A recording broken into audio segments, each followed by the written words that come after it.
अस्सलाम वालेकुम। मैं सैयद सरवर चिश्ती अजमेर शरीफ से। आज मैं मुसलमानों से दो अहम बातें करना चाहता हूँ। पहली बात ये कि ये एक बड़ा एक इकोसिस्टम डेवलप हो गया, एक नैरेटिव जा रहा है और जो हकीकत भी है कि लोकसभा 2024 में के इलेक्शन के बाद मुसलमानों पे जुल्म और सितम बढ़ गए। उसके दो रीजन थे। पहली रीजन ये कि बीजेपी अपने हिंदू वोट बैंक को इंटैक्ट रखना चाहती है।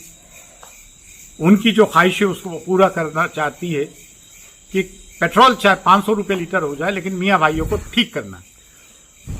बीजेपी रूल स्टेट्स के चीफ मिनिस्टर्स के भी जो बयानात आ रहे हैं आपके सामने हैं, मुल्क के प्राइम मिनिस्टर के बयानात आपके सामने हैं। राजधर्म कोई नहीं निभा रहा है। एक तो ये।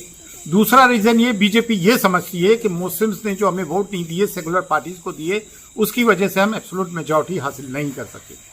ये अर्थ सत्य है। आधा सही है, आधा गलत है।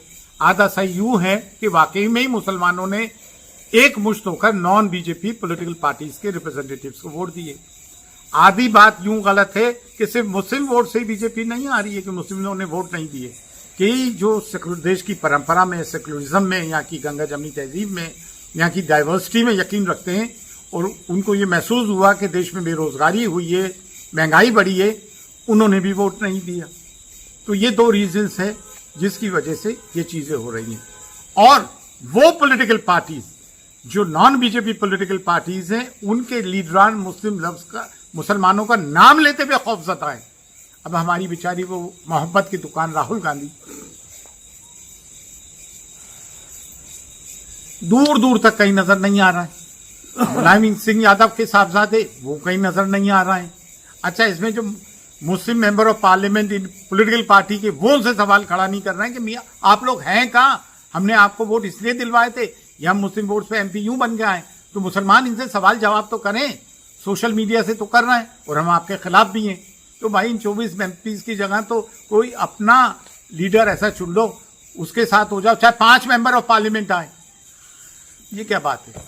दूसरी बात यह है, एक बात और उठ रही है कि मुस्लिम पर्सनल लॉ बोर्ड हो, ये हो, वो हो। तमाम आवाज मुस्लिम्स के लिए देवबंदी हजरात उठा रहे हैं, चाहे वो जमीयत उलमा हिंद हो, मौलाना सज्जाद नोमानी हो और दीगर हजरात हों।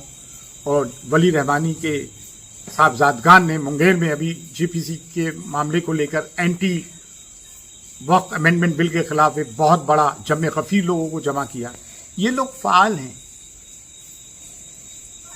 प्रोएक्टिव हैं, सोशल एक्टिविस्ट है, आवाज उठाते हैं। अब बरेलवी और हजरात और दरगाही हजरात हम लोग जो तकरीबन हम अकीदा हैं, कुछ फरोई मामलात को छोड़कर अब इनकी आवाजें उठती नहीं हैं। बेचारे तौकीर रजा खान साहब उठाते हैं तो उनके घर वाले साथ नहीं देते हैं। देवबंद चले तो उन पर फतवा हो गया, देवबंद गए तो वो बेचारे क्या कहते हैं, अजहरी साहब, सलमान अजहरी साहब बंदे, उनके लिए आवाज नहीं उठाते हैं।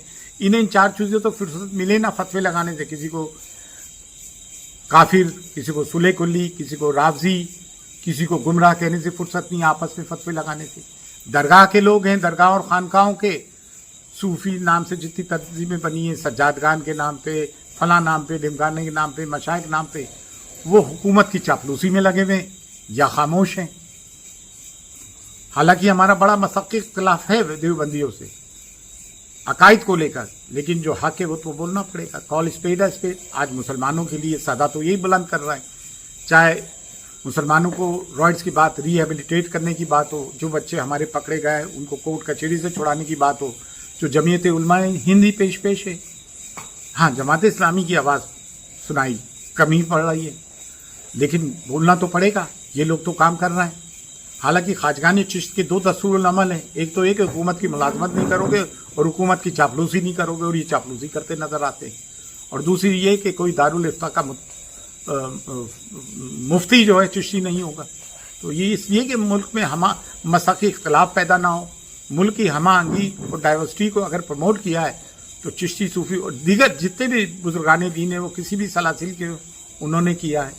लेकिन आज दूसरी चीज़ें देखने को मिलती है। बेशक मुसलमानों के लिए हिंदुस्तान से अच्छा मुल्क नहीं, लेकिन ये रवायत बुजुर्गाने दीन ने कायम की थी, सूफिया ने कायम की थी, किसी की चापलूसी के लिए नहीं। इस्लाम की एक सच्ची तस्वीर पेश की थी कि हम दूसरे मज़ाहिब के साथ भी हम आंगी से रहना चाहते हैं, लेकिन उनके अबाब और अजदाद ने, उनके असलाफ ने जो रवायतें कायम की थी, उनके बरक्स ये लोग आज गवर्नमेंट की चापलूसी में लगे में बातिल के साथ हैं। बड़े अफसोस की बात है, ये गौर व फिक्र की बात है। गौर करें मुसलमान, फिक्र करें मुसलमान। फी अमानिल्लाह, अल्लाह।